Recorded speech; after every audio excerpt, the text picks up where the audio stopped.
9th consecutive day है rescue और search operation का और लगातार मैसिव लेवल पे ऑपरेशन चल रहा है।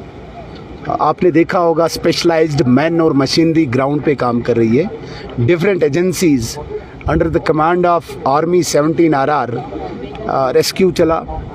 अभी जितना भी डेब्री यहाँ पे था, डेब्रिस जो था यहाँ पे पड़ा हुआ, उसको लगभग क्लियर किया है, 90% क्लियर किया है और उसमें जो डेड बॉडीज़ रिकवर हुई हैं वो 21 थी। अभी जो मिसिंग बॉडीज़ हैं उसके लिए हमारी जो आशंका है वो वॉश आउट हुई हैं और भोट नाला रिवर में है।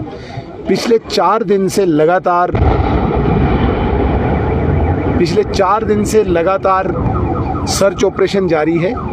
NDRF, सिविल पुलिस, VDGs और लोकल यूथ क्लब जो लोकल्स हैं, इन सब की तरफ से रिवर के दोनों बैंक्स पे सर्चिंग जारी है।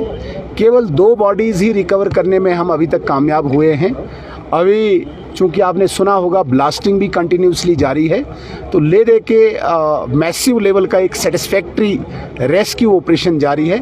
लेकिन आज तक एक एक्सपीरियंस है हमें इस रिवर का, यहाँ पे जितनी भी बॉडीज़ जाती हैं 2-3% ही मिली हैं और इस बार भी हमें यही इम्कान है कि बॉडीज़ मिलने के कम चांस हैं, लेकिन हम अपनी कोशिश नहीं छोड़ रहे हैं। आज लगभग 100 लोग गुलाबगढ़ से टुवर्ड्स डैम की तरफ इस वक्त सर्चिंग कर रहे हैं। तो मैसिव लेवल का ऑपरेशन जारी है। जहाँ तक रिलीफ की बात है, रिलीफ में अभी तक सरकारी जो रिलीफ था वो अभी तक बांटा गया। हर डिजीज़्ड जो होता है, जिसके घर में डेथ हुई है, उसको 4 लाख रुपया दिया गया। जिसका घर उजड़ गया 1,35,000 दिया गया। गवर्नर साहब ने अदर देन दिस 1,35,000 एक घर अनाउंस किया है अंडर CSR। जितने भी यहाँ पे रेडीज़ ढाबा थे, इनको SDRF में कंपनसेट किया गया है। जिसको टोटल ज़मीन नहीं है, लैंडलेस से 5 मरला ज़मीन दिया जाएगा। यहाँ पे लगातार लंगर जारी है। हमारी बिज़नेस कम्युनिटी किश्तवाड़ की पिछले 9 दिन से यहाँ पे कंटिन्यू डे नाइट लंगर चलाए हैं। सेवा भारती एक बहुत बड़ी ऑर्गेनाइजेशन डे नाइट लंगर लगा के बैठे हुए हैं।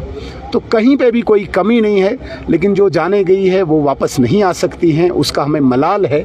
उसके बाद जो रिहेबिलिटेशन का काम है, चाहे यहाँ पे स्कूल का काम है, मंदिर का काम है, लैंड ड्रेन का काम है, नहर का काम है, सोलर लाइट्स का काम है, इस पे एक बार रेस्क्यू ऑपरेशन क्लोज करके ही बात कर सकते हैं। रिहेबिलिटेशन विद इन जिनके साथ गवर्नर साहब से मेरी बात हुई थी, उनके द्वारा बात हुई थी, वो कह रहे थे 1.5 मंथ हमें लगेगा, लेकिन उनको यहाँ की टेरेन का, यहाँ के क्लाइमेट, यहाँ वेदर का पता नहीं था। यहाँ सितंबर एंड में क्लोज हो जाता है, यहाँ बड़ा शॉर्ट विंडो होता है काम का, इसलिए डिज़ाइन भी जो उन्होंने किया था मैंने उसे चेंज करने के लिए रिक्वेस्ट की है।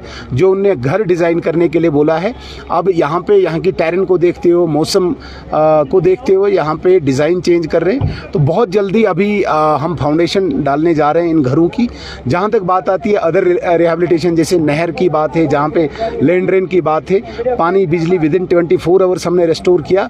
तो नहर का काम कल रेस्क्यू ऑपरेशन खत्म करने के बाद हम कूल का ऑपरेशन शुरू करेंगे और लैंड ड्रेन का ऑपरेशन शुरू करेंगे। कुछ NGOs जो बाहर की हैं, उनके साथ मेरा कांटेक्ट जारी है। By next 15 days we will start the rehabilitation process. Definitely इस बार इस पर इम्पैक्ट पड़ा, चूँकि यात्रा इस बार हाइस्ट लेवल पे जानी थी। हमारा इम्कान था कि 5 लाख टचिंग होगा और अभी 21 दिन की यात्रा बची थी और पीक लेवल पे गई थी। उस दिन भी अगर हम देखें तो 18,000 लोग उस दिन भी रजिस्टर्ड है। नेक्स्ट डे के लिए 32,000 रजिस्टर थे, मगर 2 दिनों की मैं बात करूं तो 50,000 लोग 2 दिन में आ रहे थे। तो ये भी हमारे लिए बहुत बड़ी चैलेंज थी, बट एडमिनिस्ट्रेशन ने कोई कमी नहीं रखी थी। बट नेचुरल जो कैलेमिटी है, इसके साथ किसी की नहीं चलती है, इसलिए यात्रा को सस्पेंड करना पड़ा। यहाँ पे ब्रिज भी टूट गया था, हालांकि मेरी रिक्वेस्ट पे तुरंत ही 17 RR और 23 इंजीनियर रेजिमेंट ने इसको इंस्टॉल किया। बट बाकी अलर्टनेस को देखते हुए अभी यात्रा सस्पेंड है। इस पर बहुत इम्पैक्ट पड़ा और सिर्फ इतना ही नहीं, लगभग मैं कहता हूँ 200-500 करोड़ की इकोनॉमी लॉस है जो लोग इस पर बिजनेस करते थे। बट नेचुरल कैलेमिटी के साथ टकराया नहीं जा सकता, लड़ा नहीं जा सकता। सर यहाँ के लोग, मैंने जॉब तो चूँकि एक प्रेसिडेंट कंस्ट्रेंट है, कहीं पे भी नेचुरल डिज़ास्टर में जॉब नहीं मिलता है। लेकिन फिर भी ऑफ द रिकॉर्ड मैं कहूँगा इनके लिए जो जिनके घरों में कोई डेथ हुई है, इनका टेम्परेरी जॉब का भी हमने अरेंजमेंट कर लिया है। विद इन नो टाइम वो भी प्रोवाइड कर देंगे।